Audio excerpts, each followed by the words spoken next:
Hallo zusammen, herzlich willkommen, boas-vindas a mais um vídeo aqui do canal Clube de Alemão. Na aula de hoje eu vou ensinar para vocês a posição do verbo nas frases alemãs. Gente, essa aula é muito importante, vocês têm tantas dúvidas sobre isso, então aproveite para poder pegar essa aula, baixe o PDF gratuitamente aqui embaixo, tá? E estude bastante. Então, antes da gente começar, já deixa a sua curtida, se inscreva no canal para você não perder nenhuma aula que eu posto. Sem mais delongas, vamos começar.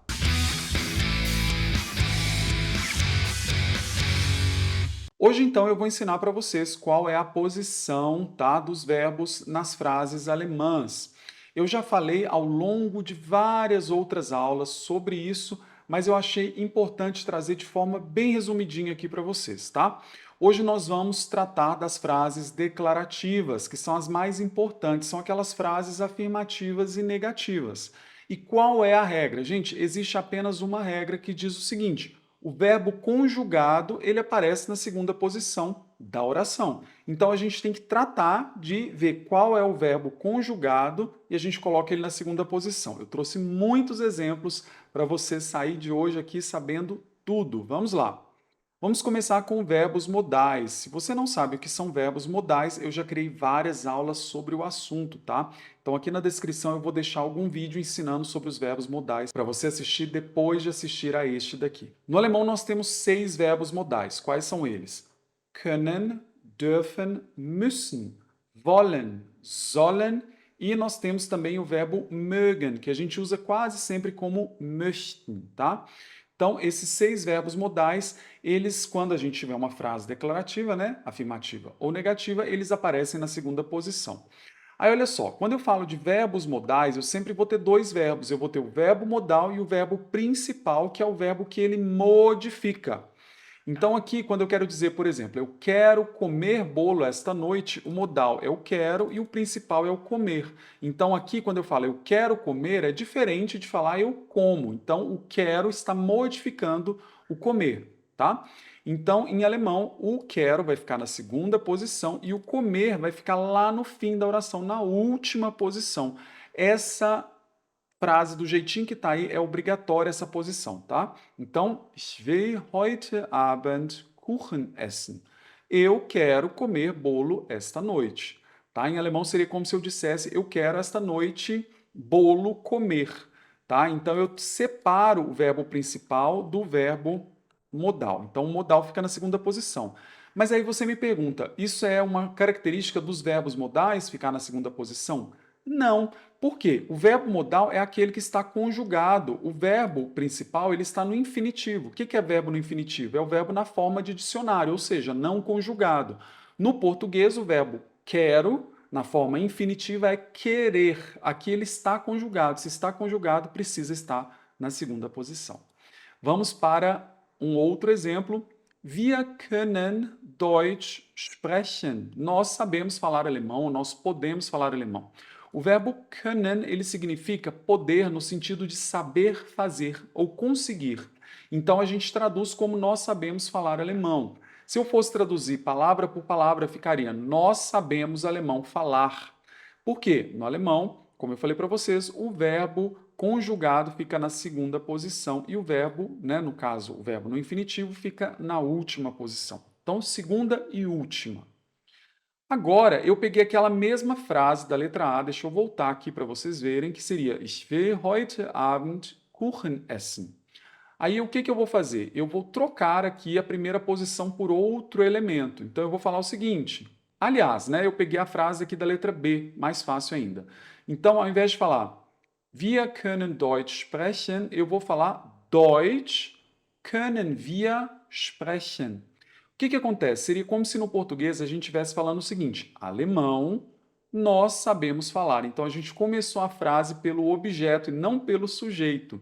No português a gente pode fazer isso, mas a gente precisa colocar uma vírgula e logo depois vem o sujeito para depois vir o verbo. Então aqui, se a gente fosse pegar as posições do português, eu tenho a posição 1, posição 2, que estaria o sujeito, e a posição 3 estaria o verbo. mas no alemão isso nunca vai funcionar, porque o verbo jamais vai estar na terceira posição, ele precisa estar na segunda posição, essa é a regra de ouro do alemão. Então, em alemão ficaria como se eu estivesse falando assim, alemão sabemos nós falar. E é obrigado a escrever dessa maneira. Você não pode, de forma alguma, colocar o wir, que seria o nós, aqui antes do können. Porque o können iria para a terceira posição. E isso jamais pode acontecer no alemão.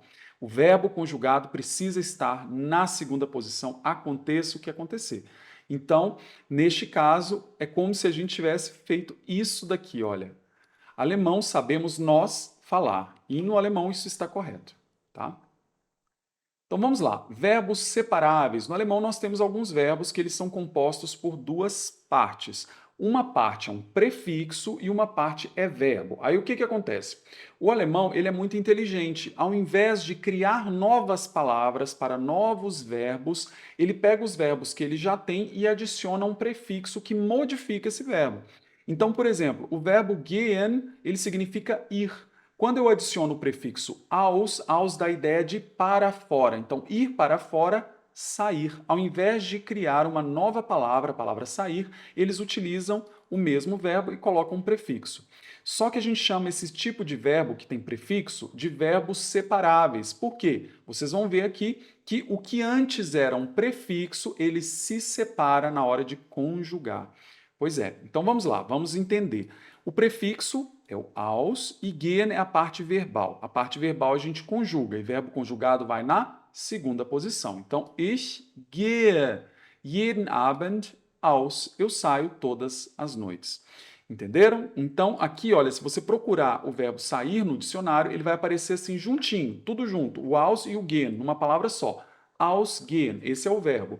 Só que o aus, na hora que a gente vai criar uma frase declarativa, a parte que é verbo fica na segunda posição, que é a regra de ouro do alemão, e a parte separável, que é o prefixo, ele se separa e vai para o fim. Então, ich gehe jeden Abend aus. Não posso falar ich ausgehe, isso não existe, tá? Outro exemplo com verbos separáveis.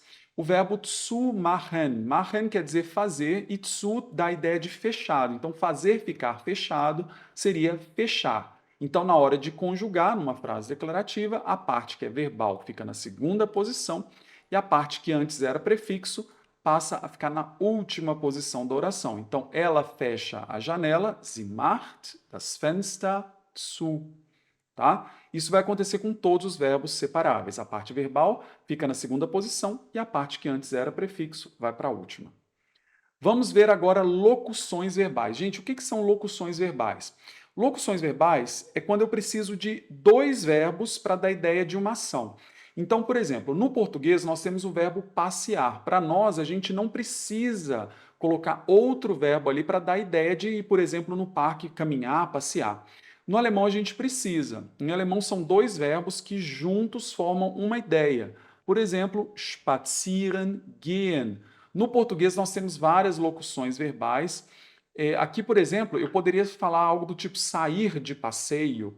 Seria uma locução também. Mas o que acontece? No alemão, quando eu tenho uma locução verbal, a parte que eu conjugo fica na segunda posição e a parte que eu não conjugo, que fica no infinitivo, vai para a última posição, igual a gente viu desde o inicinho. Conjugado, segunda posição. Não conjugado, última posição. Na primeira posição aqui eu tenho das Mädchen. Alex, mas aqui deveriam ser duas posições. Um, dois, três. São três palavras. O verbo está na terceira posição. Não. O que acontece, gente? Cada posição é chamada de sintagma, que é uma unidade de sentido. Então, uma mesma posição pode ser ocupada por várias palavras, desde que juntas elas tenham apenas uma função. No caso, a menina são duas palavras, mas isso tudo aqui é apenas o sujeito. Então, o sentido todo precisa ser composto pelas duas palavras, e o sentido todo é o sujeito, a menina. Tá? Eu poderia falar assim, a bonita menina, a menina inteligente. São três palavras que juntas têm um sentido só, que é o de ser o sujeito da frase, que é quem pratica a ação. Então, a gente coloca essas três palavras, consideramos como uma posição apenas, tá bom? Então, das Mädchen geht mit ihrem Vater spazieren. A menina passeia com seu pai. Então, olha só, spazieren gehen seria uma locução verbal, que são dois verbos que juntos dão ideia de uma coisa só, que no caso no português a gente traduz como passear. E normalmente, gente, normalmente não, sempre vai ser assim. Quando você encontra no dicionário uma locução verbal, você vai ter os dois verbos aqui, olha, é, no caso aqui eu tenho spazieren e aqui eu tenho gehen. O segundo verbo vai ser sempre aquele que eu vou conjugar, tá? Então, pode pensar o seguinte, se no dicionário está assim, spazieren e gehen, qual dos dois vai primeiro? Sempre o segundo, na hora de conjugar, ele vem na segunda posição. Então, pensa, segundo, segunda posição, tá? Mais uma locução verbal. Essa locução verbal a gente tem algo similar no português, fazer compras, tá? No alemão são dois verbos, mas no português a gente tem um verbo e um substantivo. Não tem problema, mas essas duas palavras dão ideia de uma coisa só, que é comprar, comprar mantimentos, na verdade, ou comprar coisas em geral, roupas. Então também é uma locução no português. No alemão seria a mistura do verbo ir com o verbo fazer compras. E aqui não quer dizer eu vou fazer compras, não é isso, quer dizer eu faço compras. São dois verbos. Então, olha só, a segunda parte aqui do infinitivo vai para a segunda posição. Então, geht im Supermarkt einkaufen. Ele faz compras no supermercado.